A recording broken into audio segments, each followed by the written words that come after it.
ciclo de charlas Pensar y Sentir para Ser Libres con María Isabel Burset, que es terapeuta bioneurocognitiva y neuropsicoeducadora. ¿Sí? ¿Cómo estás, María?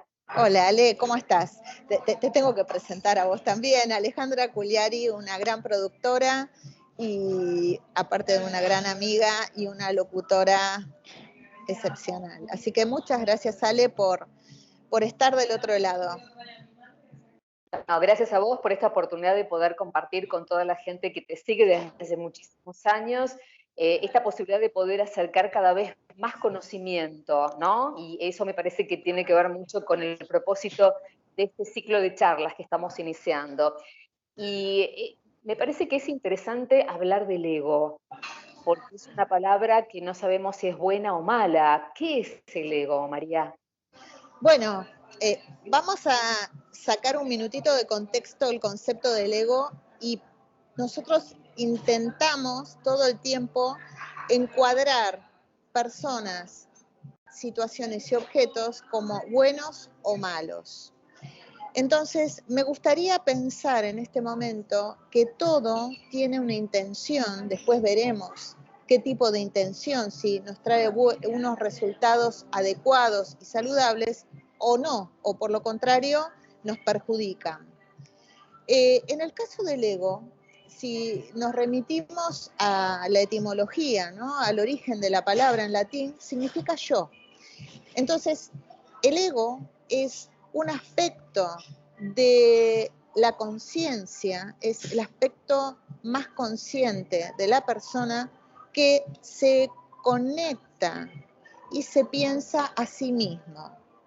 Entonces, cuando nosotros habitualmente hablamos de que tal o cual persona tiene poco ego o tiene mucho ego, en realidad lo que estamos hablando que hay un desbalance en el concepto de uno mismo en cuanto a exacerbado o en cuanto a la falta de concepto de sí mismo.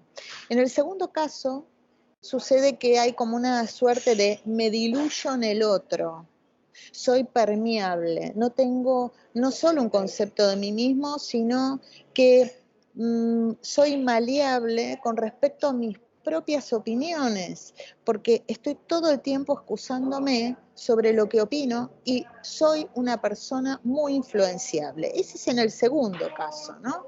Cuando tenemos un yo que no está reforzado. Mientras que el ego exacerbado es ese desbalance que hace que suponga a una persona como soberbia o hay un exceso de sus propias capacidades o de su visión de sí mismo, ¿no?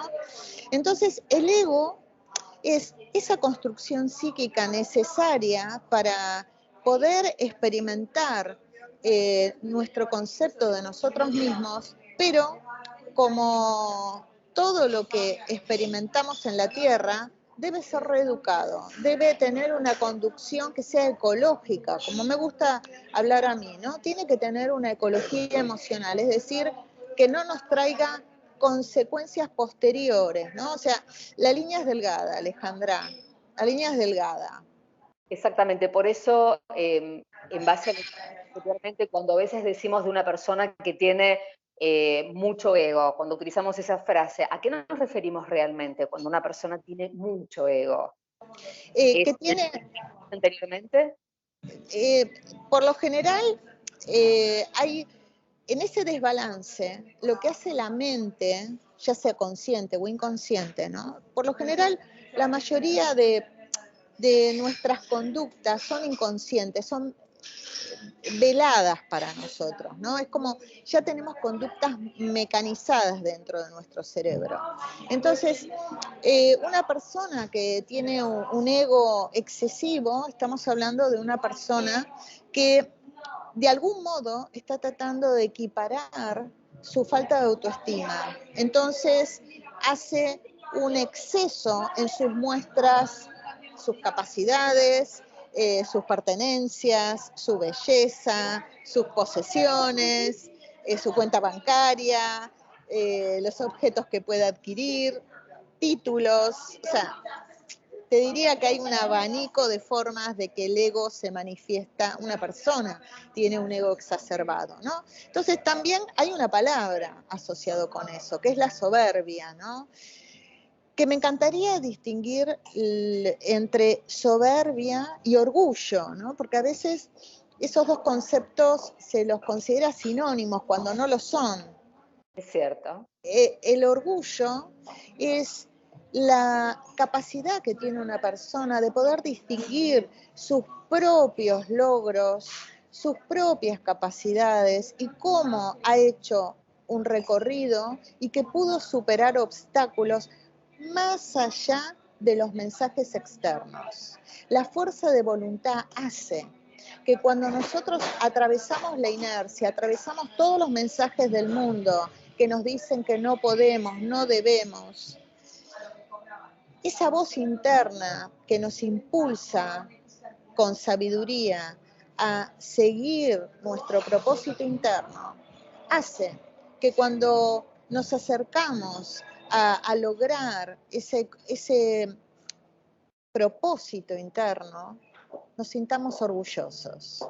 Nada tiene que ver con el concepto de soberbia, que es cuando yo exacerbo mi presencia, quiero expandir mi yo de tal modo que necesito opacar el yo de todos. Esa es la gran distinción entre uno y otro. Por lo tanto, una persona orgullosa puede ser humilde, Alejandra. Fíjate qué interesante, ¿no? Exactamente, qué interesante. O sea que es mejor tener orgullo que tener mucho ego. Sí, en realidad son dos cosas distintas, pero cuando uno se refiere a una persona, mira qué orgullosa que es, ¿no? En realidad, ¿a qué se refiere? Se refiere a que es una persona que no tiene capacidad de autocrítica, ¿sí? Fíjate cómo a veces desvirtuamos los conceptos y utilizamos un lenguaje que no es el adecuado, ¿no? Le atribuimos a una persona orgullosa a una persona que no tiene capacidad de autocrítica y que no sabe distinguir en sí mismo conductas que no son saludables o que no le permiten llegar al otro con una conducta o un lenguaje puente, ¿no? Es decir, que haya una relación circular donde lo que yo doy de algún modo, el otro lo recibe y hay una retroalimentación constante. Exactamente. Y volviendo al tema del ego, hay una frase que se utiliza mucho, que es matar el ego. ¿Esto es posible? ¿Es veraz? ¿Se puede matar al ego? Bueno, yo creo que el ego se muere solito cuando nos vamos de este plano, ¿no? Porque el ego es, yo trato de simplificar un poco el concepto y digo que el ego es el software, ¿no? El software que necesitamos para vivir en esta realidad de 3D, ¿no? Es el que me permite hacer un reconocimiento formal de cómo me adapto, cómo me incorporo al mundo. Necesito tener reglas claras porque cuando nosotros descendemos, todo el conocimiento de nuestra alma que pudo haberse acumulado queda dentro de lo que es el velo del olvido. Entonces podremos llegar a tener ciertas capacidades, pero bajamos a la tierra y tenemos que buscar referentes. Urgente, ¿para qué? Para poder sobrevivir. Y esos referentes van a ser los adultos mayores más cercanos. Si es papá y mamá, serán o los abuelos o quien sea, pero mi aparato psíquico necesita crear el mapa de la idea del mundo y cómo yo me inserto en ese mundo. Entonces el ego es el software, como digo, del sobreviviente, que se basa en 3 puntales básicos, que son los puntales del cerebro más primitivo, ¿no? Que es existencia, pertenencia y validación. Es decir, necesito que me vean, necesito pertenecer a una manada, todo es biológico, por eso utilizo mucho la frase el ego biológico, ¿no? Porque el ego es biológico.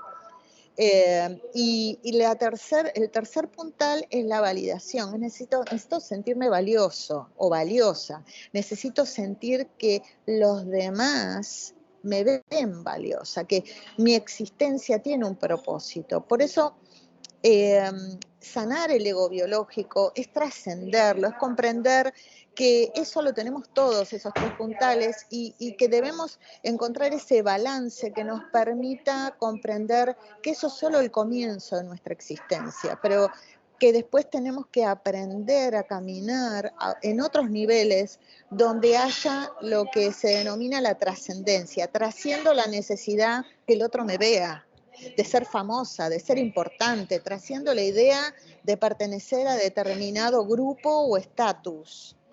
Eh, Trasciendo mi necesidad de que los demás me pongan adjetivos maravillosos. Y cuando eso no sucede, mi ego va en búsqueda de que así sea, ¿no? Y a veces el ego es como una boca voraz, Alejandra, que no para, ¿no? Y que quiere más y más.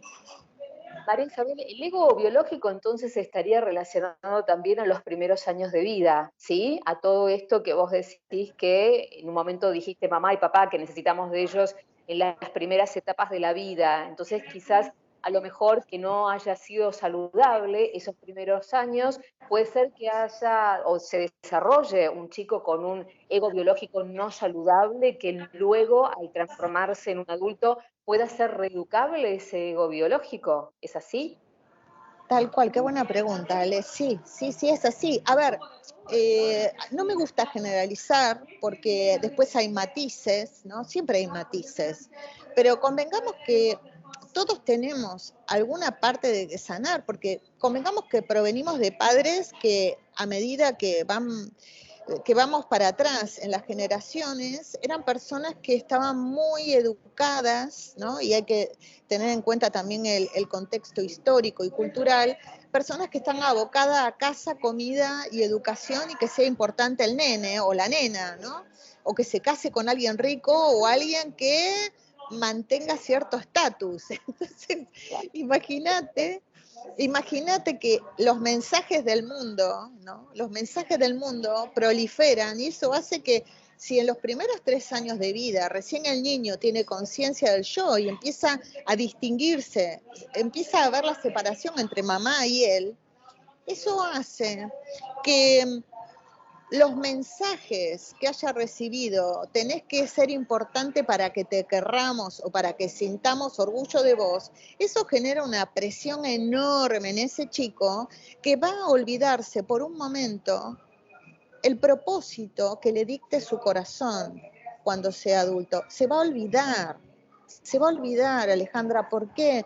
Porque hay una lealtad parental que hace que yo tengo que hacer lo que sea por mis padres, porque ellos, a través de ellos vine, a través de ellos mi existencia está aquí. Entonces, esa lealtad familiar hará que tengamos que revisar, hay que tener como un rol revisionista también de adulto y ver a veces que estamos compensando, ¿no? ¿Qué estamos compensando en esto de necesito llamar la atención, ¿no? Necesito juzgar a todo el mundo, necesito ponerme en una posición de sabia intelectual, necesito.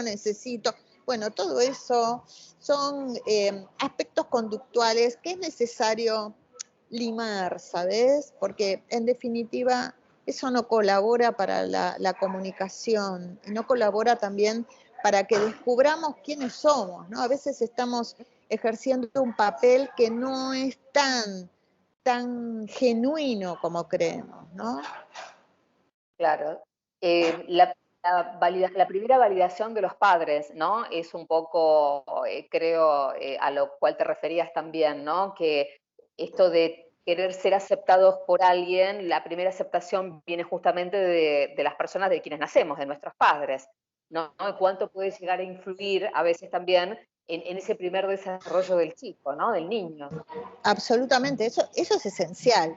Después vamos a ver que hay una escalada. ¿Por qué? Porque a partir de los 7, 8 años, ese niño ya empieza a despegarse de ese aspecto totalmente inconsciente para tener un piecito en la realidad y va creando más conciencia de la realidad. Por eso, 7, 8 años empiezan los juegos de rol y los chicos que juegan acá, que son Superman, Batman, los disfraces y demás. En esa época que empieza a interactuar y empieza a tener conciencia colectiva de otros chicos de su edad y empieza a relacionarse, es cuando empieza poco a poco a despegarse de los padres. Y entonces viene el segundo nivel. Necesito pertenecer a una manada que esté en horizontalidad, ya no tanto en verticalidad, en horizontalidad. Y a medida que nos vamos acercando a la adolescencia, va a pasar que quiero estar en las antípodas de mis padres y lo único que quiero es una manada a la cual pertenecer y sentir que me puedo diferenciar y hacer lo que quiero. Porque, claro, en el adolescente nos vamos a encontrar otras características. Quiero romper el tablero con el que fui creada, quiero romper las tablas de la ley. Claro, famosa rebeldía adolescente. Exacto, exacto. Y quiero construir mi yo como a mí me plazca, pero claro, todavía no tenemos conciencia que todo tiene una consecuencia, ¿no? Hay una ley, una ley que es la ley de frecuencia, la ley de vibración, que eso ya lo vamos a hablar en otra charla, la ley del movimiento, que significa que toda acción tiene una reacción. Entonces, el adolescente le sucede algo, quiere todos los beneficios, pero no las consecuencias, lo que se llama la responsabilidad. Por eso es muy importante, y quiero remitirme esto a un poco a la escuela Montessori, que eso se lo comparto mucho en consulta. Ellos tienen un cuadro, ¿no? En esas escuelas donde detallan, de acuerdo a la edad, las actividades y las tareas que se le tiene que asignar a los chicos, desde muy pequeños hasta adolescentes. ¿Por qué? Para enseñarle a los niños desde un comienzo que pueden colaborar sin volverlos esclavos de las tareas, pero que es importante que sepan que de algún modo cada acción tiene una consecuencia.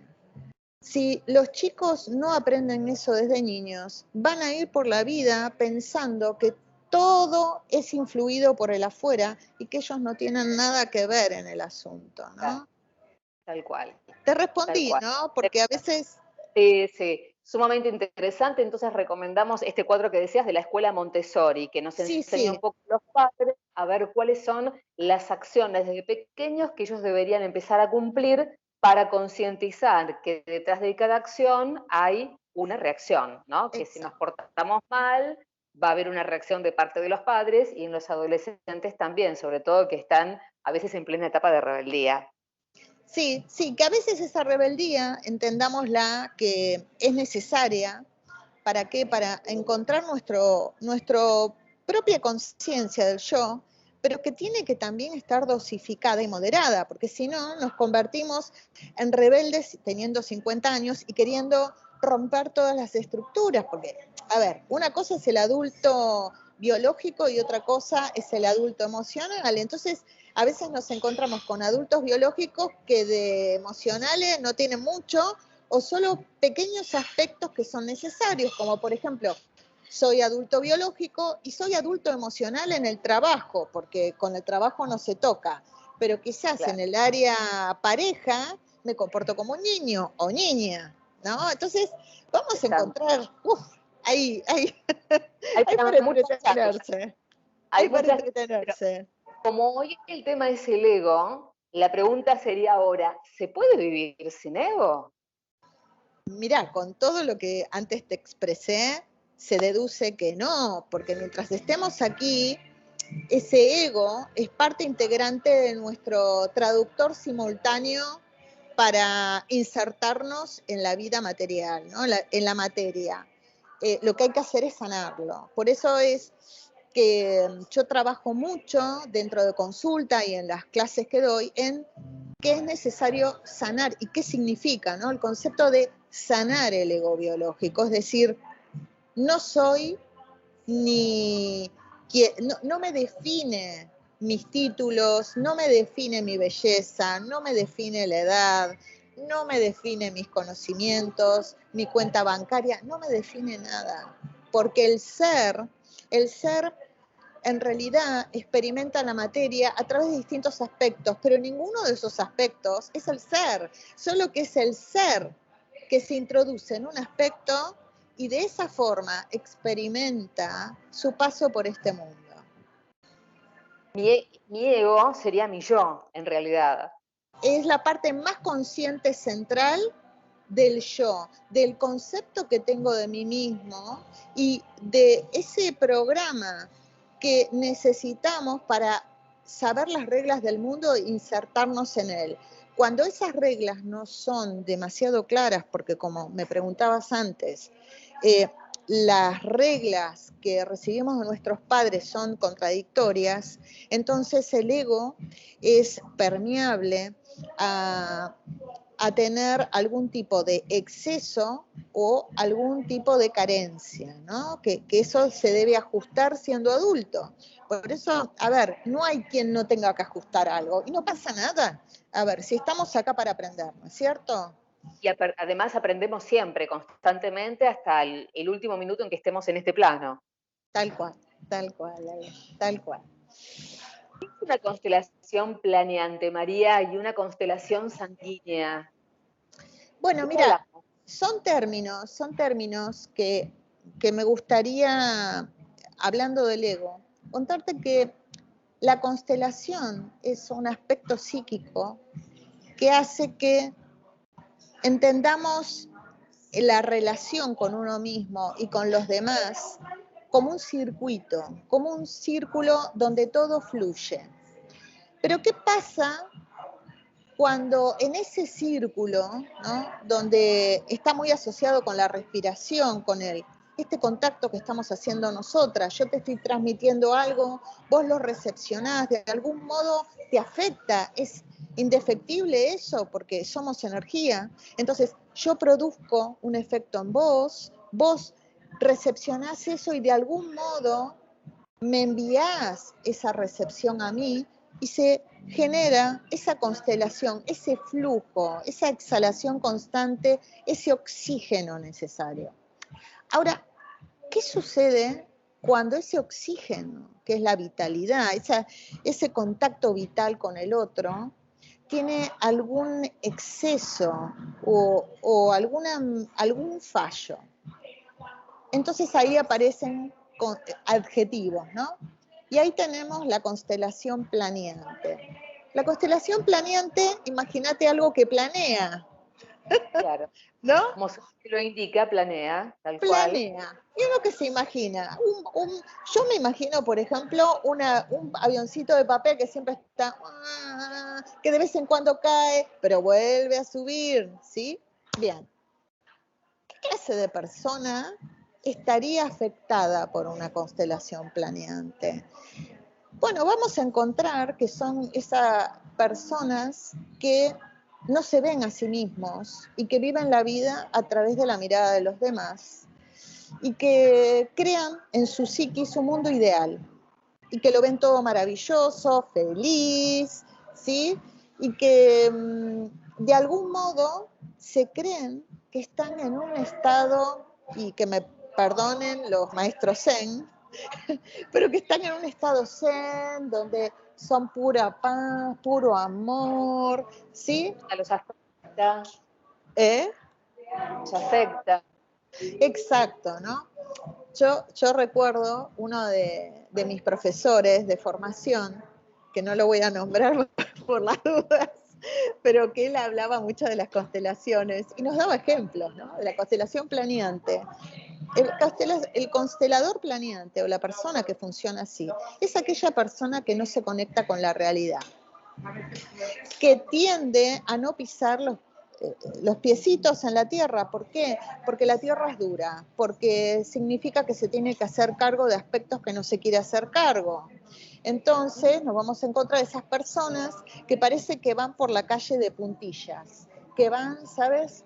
Que van flotando, que no caminan, ¿no? Esas personas que van viviendo así como flotando.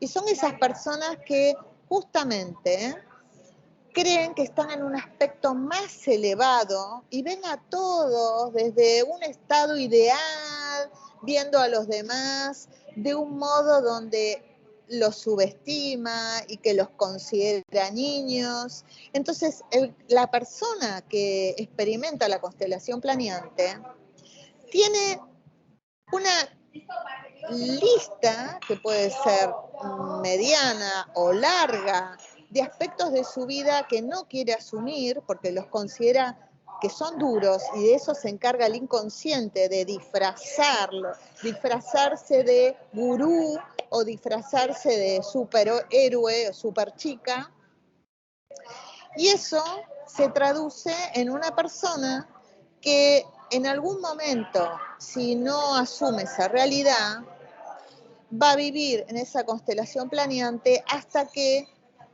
un meteorito de punta lo baje a tierra, porque de algún modo esta experiencia de vida, Alejandra, hace que no podemos postergar por demasiado tiempo o por toda la eternidad nuestros aprendizajes en la tierra, porque Claro.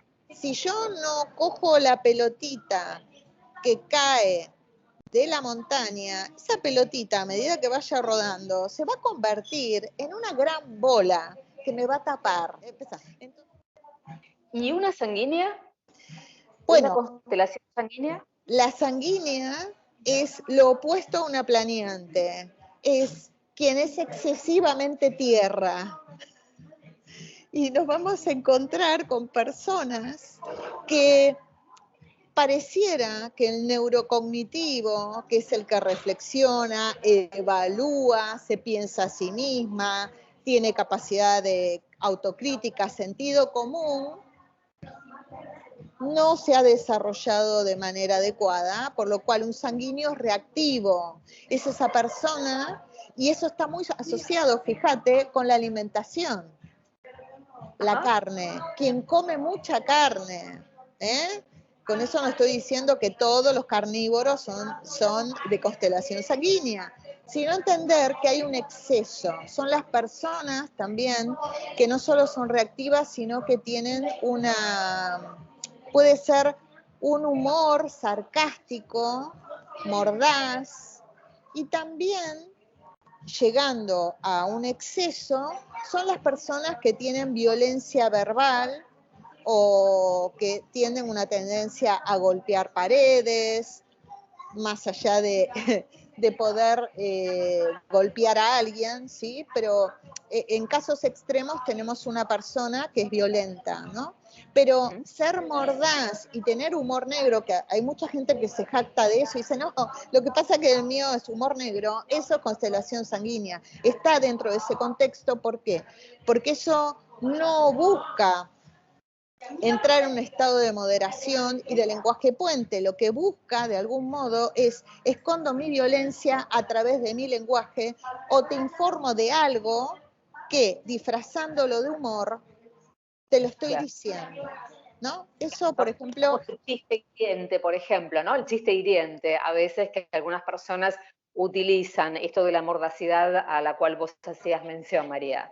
tal cual, tal cual, tal cual. Así que ahí estamos hablando con polaridades, ¿no? Tenemos en un cuadrilátero la constelación planeante y la constelación sanguínea. Entonces, la constelación planeante, vamos a encontrar esas personas que quieren vivir siempre en el mundo Disney y creer que son elegidos o elevados y están por encima, y ven a todos con cierta mirada de subestimar al otro, mientras, pero no, subestimar me refiero a que yo tengo la verdad, yo soy la que me conecto, ¿sí? Y te voy a decir lo que vos necesitas escuchar, y ahí O sea que puede tenemos muchos claro, gurús dentro de Constelación Planeante, ¿eh?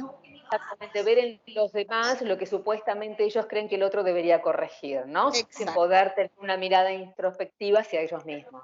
Exacto. Y en constelación sanguínea tenemos a un Pedro o un Vilma Picapiedra, ¿no? Sí, Claro. sí, vamos a un término más bien divertido, ¿no?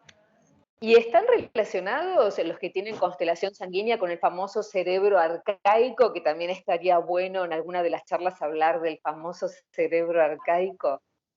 Sí, el cerebro arcaico es la base de nuestra supervivencia. Sin cerebro arcaico no tendríamos registro en tiempo real de nuestras necesidades y sin cerebro arcaico ya no existiríamos, porque el cerebro arcaico es el que regula todas nuestras, digamos, todas nuestras funciones biológicas. Entonces, eso hace que él es el que regula todo, regula nuestro metabolismo, nuestro corazón, nuestra respiración, nuestra circulación sanguínea, y es también quien capta la realidad, pero si esa realidad no está, mi percepción de esa realidad no está lo suficientemente trabajada, voy a tener una percepción distorsionada, voy a ver enemigos en todo el mundo, voy a ver situaciones amenazantes,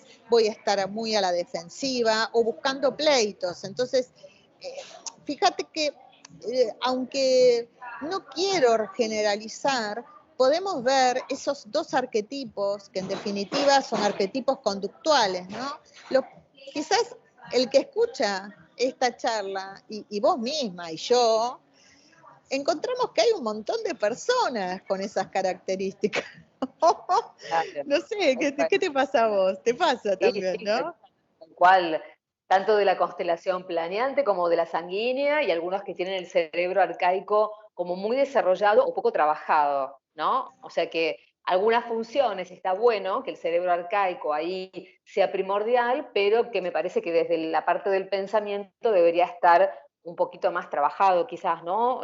Acompañado con una educación, para que no sea Siempre, siempre lo primitivo. claro, siempre se necesita una educación, ¿no? Que en definitiva la educación no tiene que ser adoctrinamiento, o sea, no quiero que pienses como pienso, ya con que pienses es suficiente. Aprender a tener criterio propio, todo eso son funciones del cerebro neurocognitivo, que es el cerebro más evolucionamos, que fíjate, por algo es la naturaleza, ¿no? Que es maravillosa. ¿Qué nos dice? Que el neurocognitivo ocupa el 85% de la caja craneal. Significa que es el que tiene el director de orquesta, que tiene que conducir nuestra vida. Pero si nosotros no nos definimos con yo soy así, voy a morir así, y voy rompiendo parabrisas cuando alguien se me interpone en la autopista, entonces, ese cerebro arcaico será el que prevalezca, obviamente. Claro, tal cual. O sea que más allá de cómo haya sido nuestra infancia, cómo haya sido nuestra adolescencia o cómo estemos en la adultez, siempre tenemos una oportunidad para poder seguir trabajando y para poder cambiar nuestra vida y para poder, como decís vos, siempre pensar y sentir para ser libres. Exacto. Ale, pensemos juntos y pensemos con los oyentes que la forma que nosotros podemos sanar y trascender este ego biológico, ¿no? Que nos tira para que nos quedemos apegados a un concepto de nosotros mismos que a veces es distorsionado, es tener capacidad primero de saber que hay algo que nosotros podemos hacer para vivir una vida más digna, una vida que merezca ser vivida, ¿no? Porque a veces hay gente que parece que arrastrara la vida, no la vive, ¿no? La arrastra. Entonces, primero hay que tener sentido de autocrítica, ¿no? Sentido de autocrítica de decir, a ver, ni soy un gurú, ni tampoco soy Vilma Picapiedra. Soy una persona que lo que quiero es darme luz y dar luz a través de mis capacidades. Entonces, tener la humildad de decir, hay aspectos de mí que no me gustan nada, y eso no me define, nada más dice que mi cerebro mecanizado, el que crea mis circuitos neuronales donde se graban las conductas tipo el perro de Pavlov, ¿no? Estímulo-respuesta, tengo que revisar esas conductas porque tengo ganas de ser mejor persona, ¿no? Persona es tener mejores conductas. Entonces, terminamos comprendiendo que se puede rediseñar nuestros aspectos conductuales y la visión que tenemos de nosotros mismos, ¿no? Como seres humanos. Por eso es que a través de los años fui creando la metodología de diseño humano transformacional, ¿no? Que se trata de eso, de hacer una inversión neuronal, ¿no? Hay que hacer una ingeniería inversa desde lo conductual, desde el movimiento, que el cerebro se entere que yo estoy haciendo algo distinto para que si durante un lapso de tiempo determinado yo sostengo ese movimiento distinto, el cerebro cree el circuito neuronal que me permita que se mecanice esa nueva conducta y empiece a ser libre de verdad y elegir para pensar y sentir y ser libre. Qué lindo, qué bueno, sumamente interesante, me encantó la charla. ¿Dónde te podemos encontrar en las redes sociales?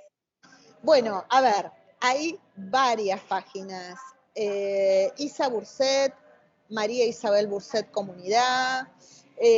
Dentro de mi perfil, que ya no hay más cupo, pero después está salir de la pecera de María Isabel Burset y salir de la pecera María Isabel Burset España. Instagram, María Isabel Burset, mi canal de YouTube del mismo nombre, donde ahí hay infinidad de videos que fui dictando a través de los años. Así que hay formas de comunicarse vía WhatsApp, vía mail. Y bueno, estoy entrando ahora dentro de una fase donde esto que hoy estamos charlando vos y yo, lo estoy dando en formato clases, en clases quincenales, para que la gente aprenda a gestionar sin sentir que hay una mirada amenazante que le va a poner un 10 o un 0, ¿no? Es decir, aprender a entrenar a la gente, y eso me está divirtiendo muchísimo, fuera de lo que es la consulta terapéutica habitual.